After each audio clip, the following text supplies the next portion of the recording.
Hi friends, నాగదేవతలు స్వప్నములో కనబడి తమ ఆజ్ఞ మేరకు నిర్మించిన గుడి మన సిరిసిల్లలో ఉంది. రాజన్న సిరిసిల్ల జిల్లా సిరిసిల్లలోని మండెపల్లి గ్రామ శివారులో నాగుల ఎల్లమ్మ దేవస్థానానికి మనం ఇప్పుడు వెళ్తున్నాం. ఈ దారి అయితే సిరిసిల్ల నుంచి హైదరాబాద్ వెళ్లే దారిలో తంగెలపల్లి దాటాక ఈ తోవనైతే వస్తుంది. అంతేకాకుండా మండెపల్లి ఊరిలో నుంచి కూడా మరొక దారి అయితే ఉన్నది. మనమైతే ఇప్పుడు గుడికి చేరుకున్నాము. గుడి అయితే చెట్లతో నిండి ఉంది. లోపలికైతే వెళ్ళి చూద్దాం రండి. ఇక్కడైతే చిన్నగా ఎంట్రన్స్ అయితే ఉంది, లోపలికి వెళ్దాం. అయితే ఈ గుడి ఎలా వెలిసిందంటే కస్తూరి నాగభూషణం అనే అతను ఇక్కడే మండెపల్లి నివాసి. కొంతకాలంగా అనారోగ్యం పాలై ఇక్కడికి ఈ ప్రదేశానికి వచ్చాడట. కాస్త సేద తీరి నిద్రిస్తున్న సమయంలో నాగదేవతలు స్వప్నంలో కనబడ్డారట. తర్వాత ఆయన ఆరోగ్యవంతంగా ఉన్నాడట. ఇక్కడ పూర్వం నాగదేవతలు ఇక్కడ కొలువై ఉన్నారని, చాలా సర్పాలు ఇక్కడ ఉండేవని చెప్తుంటారు. కస్తూరి నాగభూషణం గారు ఈ ఆలయాన్ని ఎంతో సుందరంగా నిర్మింపజేశారు. ఇక్కడికి భక్తులైతే నాగపంచమి రోజు భారీగా భక్తులు వస్తూ ఉంటారు. అంతేకాకుండా ఆదివారము, మంగళవారము, శుక్రవారము ప్రత్యేక పూజలు ఇక్కడ చేస్తూ ఉంటారు. మనం ఇప్పుడు ప్రధాన మండపంలో అయితే ఉన్నాము. ఇక్కడ అమ్మవారికి ఓడిబియ్యం పోస్తుంటారు. అమ్మవారిని పసుపు కుంకుమలతో ఎంతో చక్కగా అలంకరణ చేస్తూ ఉంటారు. గర్భగుడిలో శ్రీ నాగుల ఎల్లమ్మ తల్లి ఈ విధంగా అయితే మనకు కనబడుతూ ఉంది. ఇక ద్వారానికి ఎదురుగా నాగదేవత మనకు దర్శనమిస్తుంది. ప్రక్కన ఇంకొక ఉపమండపం అయితే నిర్మించారు. ఈ ఉపమండపంలో సకల నాగదేవతలు కొలువై ఉన్నట్లుగా ఉంటాయి. చూడండి ఒకసారి. ఇక్కడ ద్వారం పక్కనే లక్ష్మీదేవి, సరస్వతీదేవి మనకు విగ్రహాలుగా కనబడుతున్నారు. చూడండి. ఇక్కడ ప్రత్యేక పర్వదినాలలో అన్న ప్రసాద వితరణ కూడా చేస్తూ ఉంటారు. ఇక్కడ స్వయంగా వెలిసినటువంటి పుట్ట, నాగుల పుట్ట కూడా ఇక్కడ మనకు కనబడుతూ ఉంది. ఎన్నో రకాల నాగదేవతలనైతే ఇక్కడ ప్రతిష్ఠించారు. నిత్యం కూడా ఇక్కడ దీపారాధన జరుగుతుంది.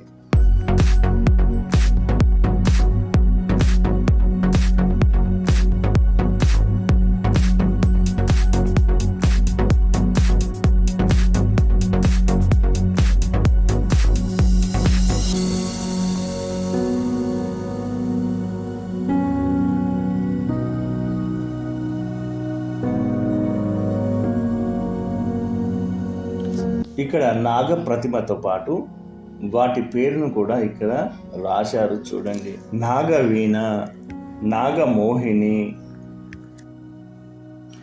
నాగమల్లిక,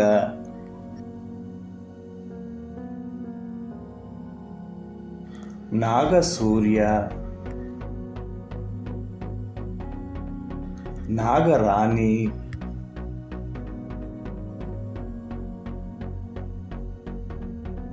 సురసాల నాగులు, చంద్రనాగులు,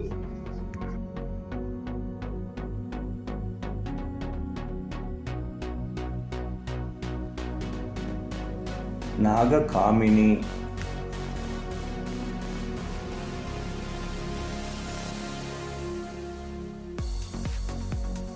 నాట్య నాగులు, నాగస్వరూపిణి,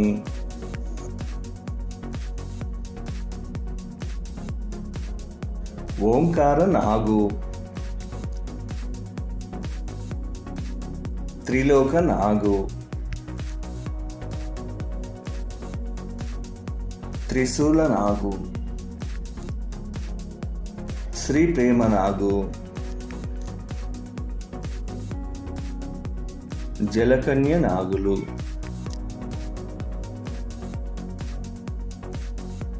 ఇంకా పంచమ నాగులు మనకు దర్శనమిస్తూ ఉంటాయి. ఈ నాగ ప్రతిమలైతే సజీవంగా ఉన్నాయా అన్నట్టుగా మనకు ఈ ప్రతిమలైతే కనబడుతూ ఉన్నాయి.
చక్కగా ప్రశాంతమైనటువంటి ఈ వాతావరణంలో నిర్మించినటువంటి ఈ నాగులైలమ్మ దేవాలయాన్ని మీరు కూడా దర్శించుకోండి. చూశారు కదా ఈ వీడియో నచ్చితే లైక్ చేయండి, షేర్ చేయండి, మీ అభిప్రాయాన్ని కామెంట్ రూపంలో తెలియజేయండి. కొత్తగా ఛానల్ చూస్తున్న వారైతే వెంటనే సబ్స్క్రైబ్ చేయండి. నమస్తే, మీ గణేశ్వర్ వెంగళ.